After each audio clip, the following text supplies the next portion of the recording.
আর এবার বন্যা বিপর্যয়ে রাজ্যকে টাকা কেন্দ্রের 468 কোটি টাকা দিল কেন্দ্র। আরো কি দল আসবে, টিম আসবে, তারা পর্যবেক্ষণ করবে, সবটা বিস্তারিত জানবো। প্রতিনিধি সোমরাজের সঙ্গে কথা বলবো। সোমরাজ, হ্যাঁ দেখো, বন্যা পরিস্থিতি নিয়ে 468 কোটি টাকার কেন্দ্রীয় স্বরাষ্ট্রমন্ত্রক দিল রাজ্যকে, এবং যেটা জানানো হয়েছে যে স্টেট ডিজাস্টার রেসপন্স যে ফান্ড রয়েছে কেন্দ্রীয় স্বরাষ্ট্রমন্ত্রকের অধীনে, সেখান থেকে একটি অংশ, এবং তার সঙ্গে ন্যাশনাল ডিজাস্টার রেসপন্স ফান্ড যে রয়েছে তার থেকে অগ্রিম টাকা দেওয়া হয়েছে কেন্দ্রীয় স্বরাষ্ট্রমন্ত্রকের তরফে।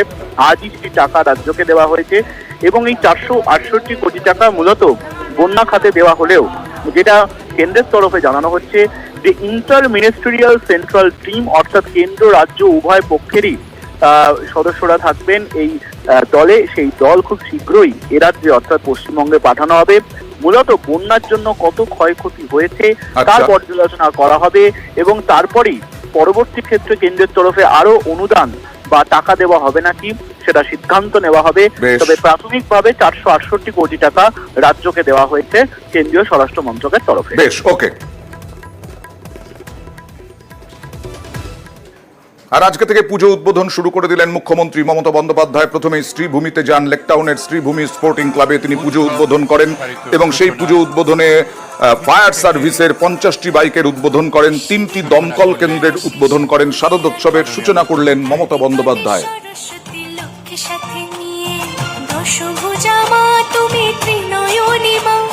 শ্রীভূমিতে তোমার রূপের নেই তুলনা,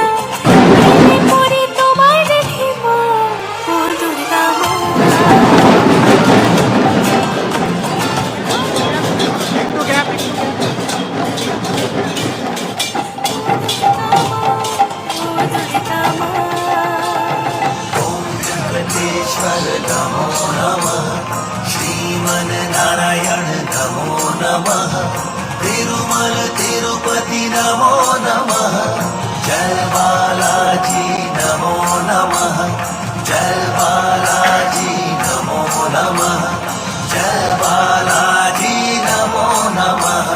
তাই তো ভালোবাসি শ্রীভূমিতে আসি, দুর্গা বেশে তোমার খুব দেখতে ভালোবাসি, প্রেমে পড়ে তোমায় দেখে মা, ও দুর্গা মা ভালোবাসি তোমায়। আরো একবার পুজোর মুখে প্লাবনে উদ্বেগ প্রকাশ করলেন মুখ্যমন্ত্রী মমতা বন্দ্যোপাধ্যায়। এবারে চারিদিকে বন্যা হয়েছে, উত্তরবঙ্গ থেকে দক্ষিণবঙ্গ। আমি সবকটা জায়গায় মোটামুটি মিটিং ব্যবস্থা করা, ত্রাণ দেওয়া থেকে শুরু করে, যে জল ছেড়েছে নেপাল থেকে কোশি নদী প্রায় 6 লাখ কিউসেক, যে আগে ডিবিসি ছেড়ে সাউথ বঙ্গকে ভিজিয়েছিল, এবার নর্থ বেঙ্গলকে ভিজিয়েছে। এটা তো ম্যানমেড ফ্লাড তৈরি করে দেওয়া। এবারে যাতে আবাসে দুর্নীতি না হয়, একেবারে তালিকা ঠিকঠাক রাখতে সমস্ত কিছু ব্যবস্থা নেওয়ার কথা ঘোষণা। একেবারে রাজ্য সরকার সতর্ক দৃষ্টি রাখছে, এবং যদি কোনো গন্ডগোল বেরোয় তাহলে সংশ্লিষ্ট অফিসারদের বিরুদ্ধে পদক্ষেপ নেওয়া হবে। দেখুন,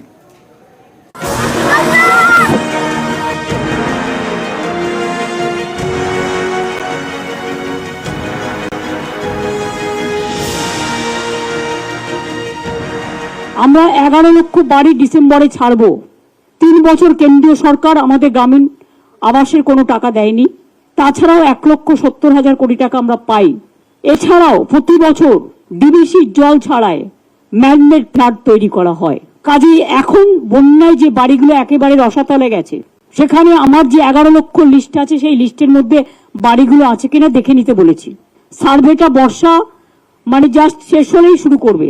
এখনো 50 লক্ষ মাটির বাড়ি বাংলায় আছে। 50 লক্ষ আমরা করতে পেরেছি এই 13 বছরে, প্লাস আরো 1.5 লক্ষ বাড়ি যাদের বন্যায় ভেঙে গেছে, তাদেরটা আমি ইনক্লুড করব। যেখান থেকেই হোক না কেন টাকা জোগাড় করব। আবাসে বাড়ি করে দেবে রাজ্য সরকার। সরকার চায় যাদের সত্যিই দরকার তারা যেন প্রত্যেকে বাড়ি পান, রাজনৈতিক দলমত নির্বিশেষে, এবং আবাসে যেন কোনোভাবেই দুর্নীতির বাস না হয়। তাই এই প্রকল্পের স্বচ্ছতা নিশ্চিত করতে একগুচ্ছ পদক্ষেপ করেছে রাজ্য সরকার। এলাকায় সার্ভে করে উপভোক্তাদের তালিকা তৈরি করবে স্থানীয় গ্রাম পঞ্চায়েত। সেই তালিকা যাচাই করবে সরকারি আধিকারিকদের বিশেষ টিম। এই টিমে থাকবেন ব্লক এবং পঞ্চায়েতের অফিসাররা। বাড়ি বাড়ি গিয়ে তারা উপভোক্তাদের তালিকা যাচাই করবেন। এই তথ্য যাচাইয়ের সময়ের ভিডিওগ্রাফিও করতে হবে। অ্যাপে রাখতে হবে উপভোক্তাদের যাবতীয় তথ্য। এই বিশেষ টিমের কাজে নজরদারি চালাবেন জেলা অথবা মহকুমা স্তরের ডেপুটি ম্যাজিস্ট্রেট। বিশেষ টিম উপভোক্তাদের যে তালিকা তৈরি করবেন সেটাও যাচাই করা হবে। যাচাই করবেন স্থানীয় থানার ওসি কিংবা আইসি। তিনি রিপোর্ট করবেন জেলা প্রশাসনকে। পুলিশ অফিসারের দেওয়া তালিকাতেও কাটছাঁট হতে পারে। বিডিও, মহকুমা শাসক বা জেলা শাসকরা তালিকা ফের যাচাই করতে পারেন। প্রয়োজনে তালিকা যাচাই করতে পারেন রাজ্য স্তরের অফিসাররাও। গ্রাম পঞ্চায়েত, বিডিও এবং মহকুমা শাসকের অফিসে টাঙাতে হবে আবাস যোজনায় উপভোক্তাদের চূড়ান্ত তালিকা। এই তালিকা নিয়ে অভিযোগ থাকলেও ব্লক প্রশাসনের কাছে সরাসরি জানানো যাবে। বিডিও অফিসে রাখতে হবে বক্স, সেখানে অভিযোগপত্র জমা দিতে হবে। অভিযোগ পাওয়ার 5 দিনের মধ্যে ব্যবস্থা নিতে হবে। কি ব্যবস্থা নেওয়া হলো সেটা অভিযোগকারীকে জানাতে হবে। এই মর্মে জেলা শাসকদের নির্দেশ দিয়েছে নবান্ন। এও জানিয়ে দেওয়া হয়েছে আবাস তালিকায় কোনো ভুয়ো উপভোক্তার নাম পাওয়া গেলে কড়া পদক্ষেপ করা হবে। তথ্য যাচাইয়ের দায়িত্বে থাকা অফিসারদের বিরুদ্ধে নেওয়া হবে শাস্তিমূলক ব্যবস্থা।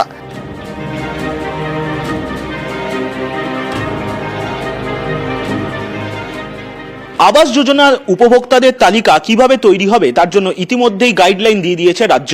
আগামী 13ই ডিসেম্বরের মধ্যে উপভোক্তাদের তালিকা চূড়ান্ত করে ফেলতে হবে জেলাগুলিকে এবং 20 ডিসেম্বর থেকেই আবাস যোজনার অধীনে প্রথম কিস্তির টাকা রাজ্য সরকার দেবে, তেমনটাই নবান্নের তরফে নির্দেশ দেওয়া হয়েছে জেলাগুলিকে।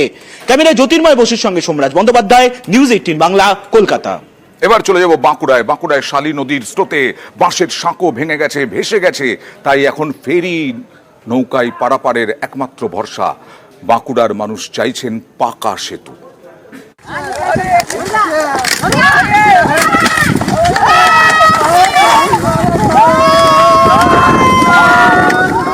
দোসরা আগস্ট টানা বৃষ্টিতে তখন ফুঁসছে শালী নদী।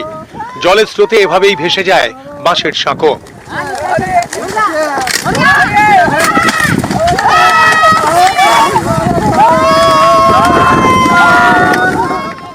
তারপর থেকে নৌকায় নদী পারাপার ঝুঁকি নিয়ে।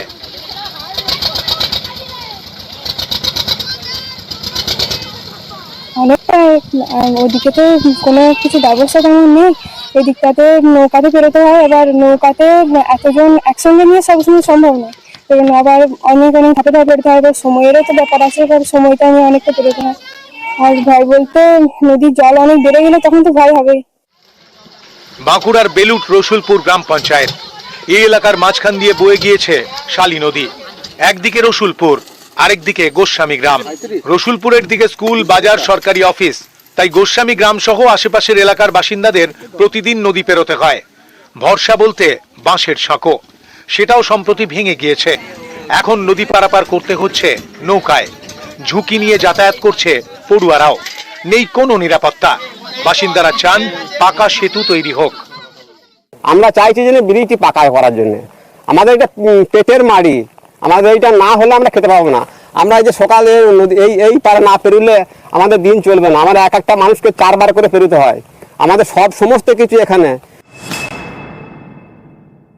ওখানে যাতে করে স্থায়ী পাকা সেতু নির্মাণ করা যায় তার জন্য ব্লক প্রশাসনের তরফ থেকে অলরেডি প্রস্তাব জেলাতে পাঠানো হয়েছে।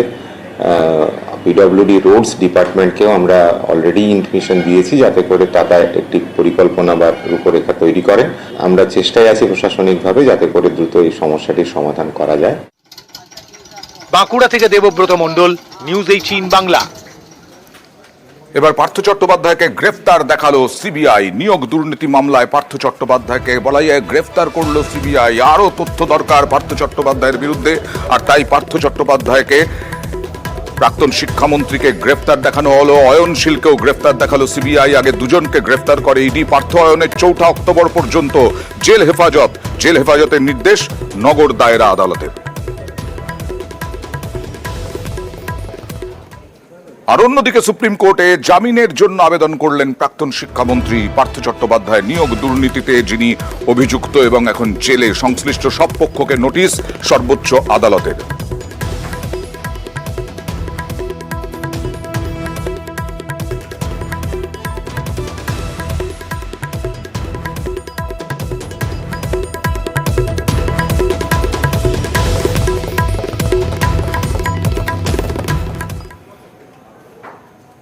চেয়ে হুমকি তৃণমূল নেতার। একজন ব্যবসায়ীকে গাঁজার কেস দিয়ে দেওয়ার হুমকি, তোলা দিতে হবে, না হলে গাঁজার কেস দিয়ে দেবেন তৃণমূলের লোকাল নেতার বিরুদ্ধে। যদিও সেই লোকাল নেতার যিনি সাকরেদ, তিনি অভিযোগ অস্বীকার করেছেন। এই লোকাল নেতা কোথায়? ধাওয়া। এই যে বাদশাকে ত্রিভুবন ছাড়বো না, ওকে আমি দিয়েছি বলি দেই নাই, আর কেস 2000 কেস দিয়েছি বলি দেই। জামাল আখতার ওরফে বাদশা, পেশায় ব্যবসায়ী। এই ব্যবসায়ীকেই গাঁজার কেসে ফাঁসিয়ে দেওয়ার হুমকি। অভিযোগ এই হুমকি দিয়েছেন বীরভূমের রামপুরহাটের আজিজুল ইসলাম, যিনি তৃণমূলের অঞ্চল সভাপতি। অভিযোগ তাঁরই হুমকির অডিও ভাইরাল। আমাকে বলেছে যে গাঁজা কেসে ওকে ফাঁসিয়ে দেবে। আমার এক বন্ধুর ফোনে বলেছে, সেটা অডিও ক্লিপ আছে। কেন বলছে আমরা টেন্ডার সম্পর্কে টাকা চাইছি, আমরা টাকা দিইনি। ফোনটা করেছে অঞ্চল সভাপতি আজিজুল ইসলাম। আমাদের লোকাল থানা রামপুরহাট 1 নম্বর থানাতে আমরা অভিযোগ করেছি। দলকে জানিয়েছেন? হ্যাঁ, দলকে জানিয়েছি। আমরা তৃণমূলের সৈনিক, কিন্তু ওই টাকা পয়সা দিইনি, সেই জন্য ওর কথা অনুযায়ী আমরা চলি না। শুধু একটি অডিও নয়, অভিযোগ তৃণমূল নেতা আজিজুলের আরো অডিও প্রকাশ্যে এসেছে। যে সিস্টেমে চলে সেই সিস্টেমে এতদিন যাকে দিয়ে এসছো, তাহলে 5% কেন তোমরা দিলে? কাকে? বাগুর ভাগে একটা কাজে কতবার টাকা দেবো তার? তা তোমরা ওকে দিয়েছো কেন? তা তুমি এখন কাজ করার জন্য রামপুরহাটের কোনো এক মিউনিসিপ্যালিটি চেয়ারম্যানকে 2-3 বছর আগে দিবা, তার দায়ী আরেকজন হাউসিং তৈরি হলে নেবে নাকি? না না, একসাথে কত দিয়েছো মানে? তাও তো কনসিডার করে দিয়েছে হাফ করে। না আমি বলছি, আচ্ছা শুনেন, দেখো ফোনে এত কথা বলবো না। তুমি যদি দলে যদি না থাকো, বিরোধিতা করো, তাহলে তুমি তোমার মতন করো। তুমি দলকেও বুঝবে না, দল চলবে হাওয়াতে চলবে নাকি? না একবার আপনি ভুল করছেন। দলকে কি হাওয়াতে চলবে নাকি?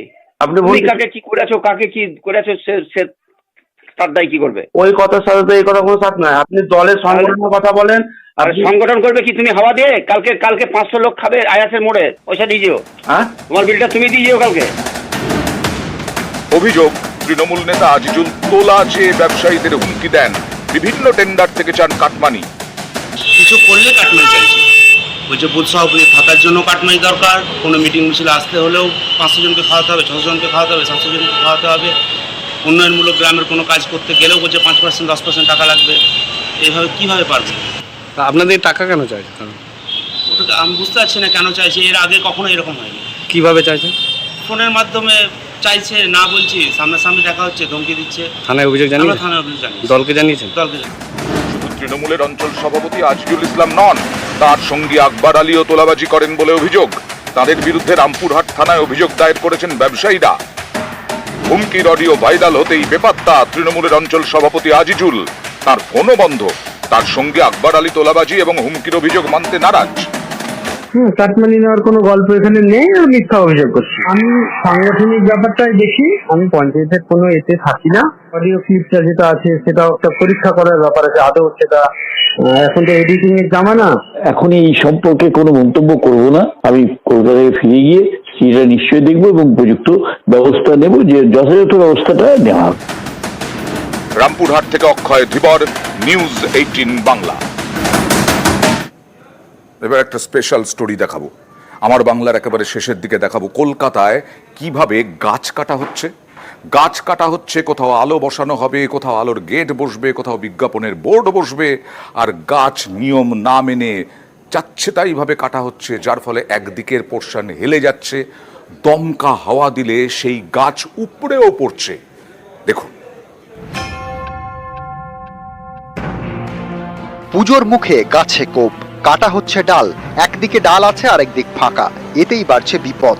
বুধবার মহালয়া, মণ্ডপে মণ্ডপে চরম ব্যস্ততা। কলকাতা অনেক জায়গায় ফুটপাতে দুপাশ ধরে বাঁশের কাঠামো, লাগানো হচ্ছে বিজ্ঞাপনের হোর্ডিং, বসানো হবে আলোর গেট। তাই রাস্তার ধারের গাছে কোপ, ছাঁটা হচ্ছে ডাল।